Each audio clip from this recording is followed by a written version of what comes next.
በኋላ የሌላ ባል ተድራ የምትኖር ልጅ ወልዳ የምትኖር ሴት ነበረች።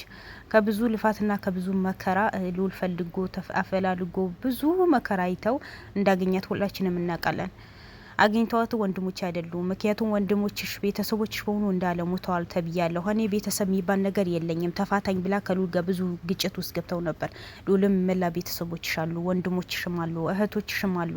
እባክሽ ተረጋጊ፣ ይሄ ነገር ውሸት ነው የተወራው፣ አንቺ ሞተሻል ተብሎ ነበር እንዴ? እኔ እኮ በህይወት አለሁኝ ስትል አይ በህይወት እንደሌለሽ ነው የተነገራቸው የነበረው። ስለዚህ ወንድሞችሽ አሉ ብሎ በስንት መከራና በብዙ ልፋት አሳምኖ ነው ከወንድሞቿ ጋር ያስተዋውቃት ነበረው። በዛ ሰዓት ከወንድሞቿ ሲያስተዋውቃት ጊዜ ደግሞ አንድ ወንድሟ ብቻ መርጣ ያንን 4 ሚሊዮን ተቀብሎ የሸጣትን ወንድሟ አልፈልግህም ወንድሜ አይደለህም ብላ ክዳው ነበር።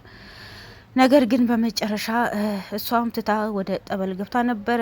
ብዙ ያኔ እንደታመመች ስቃይ መከራ እንደደረሰባት ሁላችንም እናውቃለን።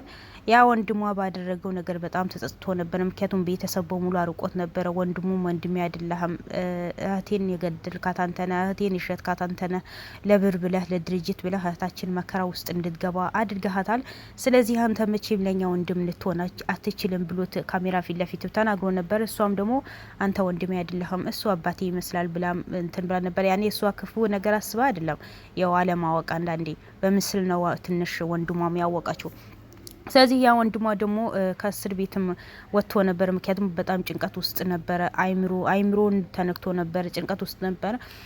በኃይለኛ መጠጥ የጠጣ ነበረ። ግን በመጨረሻ አንድ ሆቴል ይዞ ባደረበት በዛ ሞቶ ተገኘ ነው የተባለው። ራሱ ነው ያጠፋው።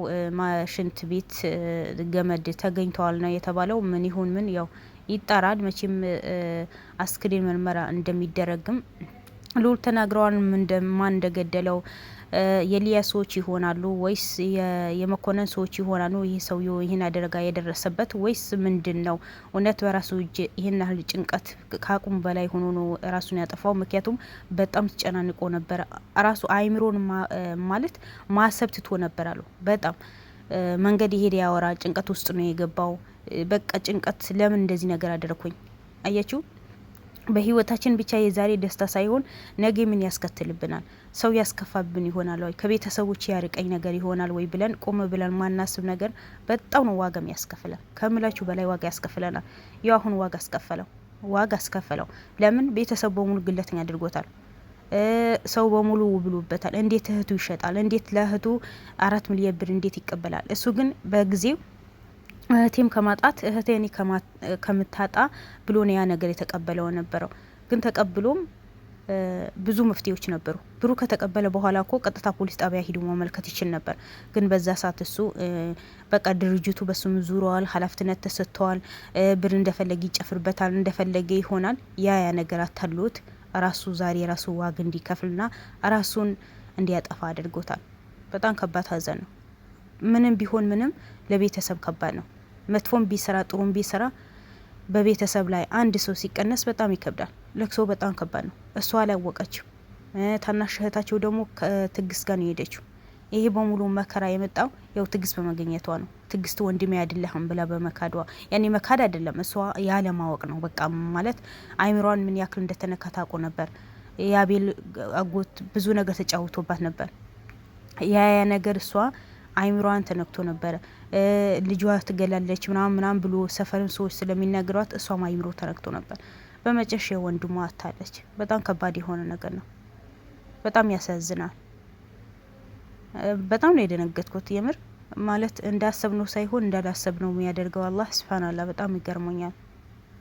ለማንኛውም ግን ብዙ ነገር እኛ ሰዎች ስንባል ከአንዱ ትምህርት መውሰድ አለብን። ሁሌ የራስ ወዳጅ መሆን የለብንም። ሁሌ የዛሬ ደስታ ብቻ ማየት የለብንም። ዛሬ ደስታ እንዳለ ነገ ሀዘን አለ፣ ነገ ሀዘን እንዳለ ከነገ ወዳ ደግሞ ደስታ አለ። የምናደርገው ነገር የሚጎዳኝ ነገር ይሆናል፣ የሚጠቅመኝ ነገር ይሆናል። ይሄ ነገር ማህበረሰብ የሚያስከፋው ነገር ይሆናል፣ ቤተሰቦች የሚያስከፋቸው ነገር ይሆናል። እኔ ኋላ ዋጋ ያስከፍለኛል ወይ ብሎ ቁም ብሎ ማሰብ ነበረበት። እሱ መጀመሪያ በደስታ ያደረገው ነገር ዛሬ ዋጋ አስከፍሎታል። ዛሬ ጭንቀት ለቆበታል። ዛሬ የአይምሮ በሽተኛ እንዲሆን አድርጎታል። በመጨረሻ ደግሞ ራሱ እንዲያጠፋ ነው የተደረገው። ታስሮ ነበር። በእርግጥ እንደታሰረ ቢኖር ይሻል ነበር። ግን እህቱ ስላልተገኘች በዛ ሰዓት ትግስት ስላልተገኘች እሱ መረጃ ብዙ አይነት መረጃዎችን ቦታዎችን ስለሚያውቅ መብቱ በዋስ ተጠብቆ በዋስ ነው የወጣው ነበረው። ምክንያቱም በዛ ሰዓት እሷ የት እንዳለች እነሱ ከማን ጋር እንደሚሰሩ ያው የአቤል አጎት ተላላኪ ስለሆነ የአቤል አጎት የት ቤት እንዳለው ከማን ጋር እንደሚኖር ያ ነገር ቦታ እንዲያሳያቸው ብሎ ነው ሉል በዋስ ያስፈታው ነበረው። ሉልም አሳስሮ ራሱን በዋስ አስፈቶት ነበር። ያ ምንድነው ትግስት ለማግኘት ሲባል ነው። ግን እሱ ትግስት ብትገኝም ጭንቀቱ አለቀቀው። ለምን እህቴ ጋር እንዲህ ነገር አድርጊያለሁ። እዛኔ የምታስታውሱ ከሆነ ተደፍቶ ነው ይቅርታ ጠየቀው። በቃ በዲ ያለሁ አጥፍቻለሁ ይቅርታን አድርግልኝ ብሎ ማለት ነው። ግን አልሆነም። ይቅርታውም አላገኘም።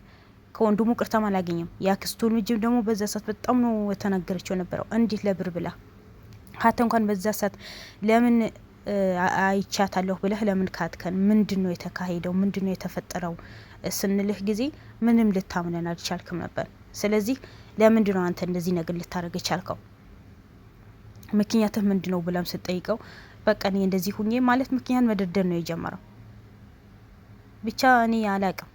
በጣም በጣም ከባድ የሆነ ነገር ነው። በጣም ከምላችሁ በላይ ከባድ ነገር የሆነ ነገር ነው።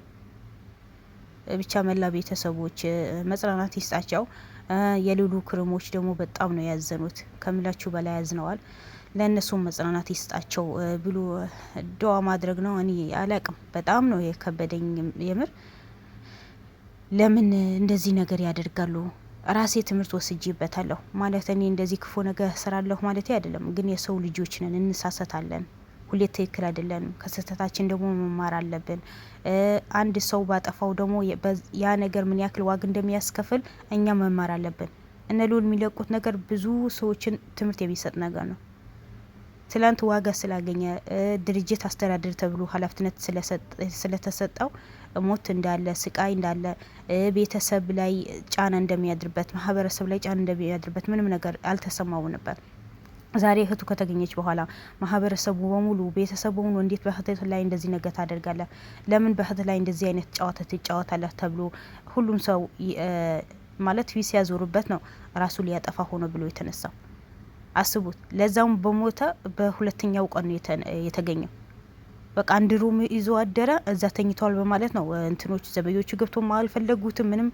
ለምን እንዴት በር አይከፈትም ብሎ በሁለተኛ ቀን ሲሄድ ነው ሂዶ በሩ ቼክ ሲያደርጉት ሽንት ቤት ሙቶ ነው ተገኘ ነው የተባለው። ምን ይሁን ያው በመጣራት ላይ ነው ያለ ነው የተባለው። ግን በጣም ነው ያሳዘነኝ። በጣም አንዳንዴ ለብር ብለን መስዋዕትነት ምን ከፍለው ነገር መጨረሻችን ህይወታችን የሚያሳጣን ነገር ይሆናል። በእርግጥ ክፉ የሚሰሩ ሰዎች ለእጃቸው ማግኘት ጥሩ ነው። የሰውን ህይወት ወደ ታች ቀብረው ራሳቸው ከፍ አድርገው የሚኖሩ ሰዎች እንደዚህ የእጃቸው ማግኘት ጥሩ ነው። ግን በዚህ ልክ ሞትን፣ ድንገተኛ ሞትን፣ ቤተሰብን አንገትን የሚያስደፋ ነገር ሲሆን ደግሞ ይከብዳል። መቼም ሰው ነው። በሰው ላይ ክፋት አይሰራም። እነሱ በሰው ላይ ክፋት ቢሰሩ እሱ በእህቱ ላይ ክፋት ቢሰራም ይከብዳል። ጸጸት ውስጥ እንድትገቡ ያደርጋል። ለማንኛውም የሞተ ወቃሽ ፈጣሪ ያድገን። መጥፎ የምትሰሩ ሰዎች እንደዚህ ከሱ መማር አለባችሁ። ብዙ ትምህርቶችን ከሰው መውሰድ አለብን። በተለይ በቤተሰባችን ላይ ያልሆነን ቃላትን ያልሆነ ነገር የምናደርግ ሰዎች ካለን በብዙ ነገር መቆጠብ አለብን እላቸዋለሁ። ውድ ቤተሰቦቼ እኔ በጣም ነው ማለት ከምላችሁ በላይ ሳየው በጣም ነው የደነገጥኩት። በጣም ደንግጫለሁ። ጭራሽ አላሰብኩትም ነበረ። በቃ ማለት ትግስት ከተገኘች በኋላ ተመልሶ እስር ቤት የሚገባ ነው የመሰለኝ የነበረው። እንዲህ የዋስ መብት ቢሰጠውም የሚቆይ አልመሰለኝም ነበር። ግን ሆኖም ቀረ። በቃ እዚህ ዓለም ላይ በቃ ቢለው ነው። መላ ቤተሰቦች መጽናናት ይስጣችሁ።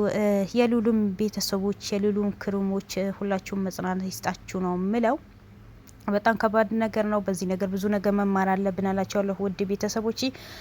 ለማንኛውም ሁላችሁም እወዳችኋለሁ። ትግስትም ተገኝታ ጤነኛ ሆና የምትመጣበት ጊዜ ቅርብ ያድርግን። ሌሎችም የቀሩትን ደግሞ ለእጃቸው እንደሚያገኙ ሁላችንም እንደዋም ጸሎት ማድረግ አለብን እላችኋለሁ ውድ ቤተሰቦች። ያኔ አንዳንዴ እንደዚህ አስደንጋጭ ነገር ስንሰማ ሁላችንም እንደነግጣለን። መቼም ሰዎች ነን። ሰው ሊሞቱ እንኳን ሊያሟው ራስ ምታት ሊያሟው አልፈልግም።